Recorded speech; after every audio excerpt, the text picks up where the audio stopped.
আজ 25শে মে নারায়ণগঞ্জ জেলা সদর উপজেলা ভূমি অফিস প্রাঙ্গণে জমকালো আয়োজনের মধ্য দিয়ে শুরু হলো 3 দিনব্যাপী ভূমি মেলা 2025।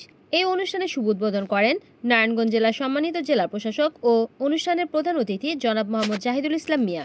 অনুষ্ঠানে সভাপতিত্ব করেন নারায়ণগঞ্জ সদর উপজেলার উপজেলা নির্বাহী অফিসার জনাব মোহাম্মদ জাফর সাদিক চৌধুরী।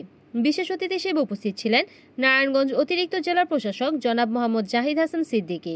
এছাড়াও উপস্থিত ছিলেন প্রশাসনের বিভিন্ন পর্যায়ের কর্মকর্তা, অতিরিক্ত পুলিশ সুপার, সরকারি দপ্তরের কর্মকর্তা কর্মচারীবৃন্দ, ভূমি অফিসের সংশ্লিষ্ট কর্মীবৃন্দ, রাজনৈতিক নেতৃবৃন্দ ও গণমাধ্যম কর্মীরা।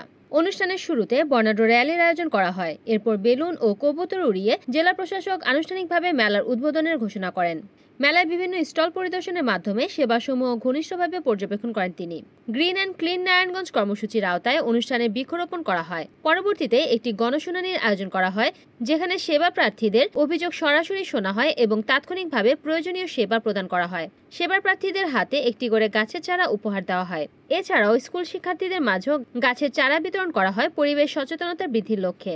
প্রধান অতিথির বক্তব্যে জেলা প্রশাসক মোহাম্মদ জাহিদুল ইসলাম মিয়া বলেন, এই আয়োজনের মধ্য দিয়ে ভূমি সেবায় জনসচেতনতা ও জনগণের অংশগ্রহণ বৃদ্ধি পাবে বলে সকলেই আশাবাদ ব্যক্ত করেন। অপরাধীদের নিয়ন্ত্রণের জন্য আর আইন প্রয়োগ করা হয় অপরাধীদের জন্য। এখন আমরা অনেকেই জানি না আসলে কতটুকু এই অপরাধটার মাত্রা কি, অপরাধটা কি সেটা আমরা জানি না।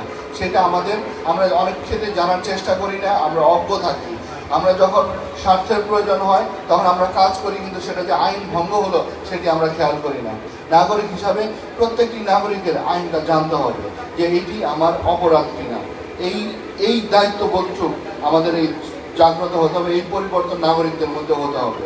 তা আমরা ইনশাল্লাহ আপনাদের সকলকে সাথে নিয়ে আমরা নারায়ণগঞ্জে বিভিন্ন যে কার্যক্রম গ্রহণ করেছি, আমরা ইতিমধ্যেই অনেক ক্ষেত্রে তার ফলাফল পেতে শুরু করেছি। আগামীতে আপনারা যদি আমাদের পাশে থাকেন, ইনশাল্লাহ আমরা নারায়ণগঞ্জকে একটি দুর্নীতিমুক্ত এবং দালাল মুক্ত, আমরা জনবান্ধব সকল সরকারি অফিস আমরা তৈরি করব ইনশাল্লাহ। আর আমাদের এই কার্যক্রমে আপনারা যে সার্বিক সহায়তা প্রদান করছেন, এই জন্য আপনাদের সকলের প্রতি কৃতজ্ঞতা জানাচ্ছি এবং আমাদের পাশে থাকার অনুরোধ করছি। এবং আমরা জানি আমরা সামনে আমাদের ঈদুল আজহা, সবাইকে সেই ঈদুল আজহা যাতে আমরা সুন্দরভাবে উদযাপন করতে পারি সেই। রিপোর্ট করেছেন সাগর খান, NN টিভি, নারায়ণগঞ্জ।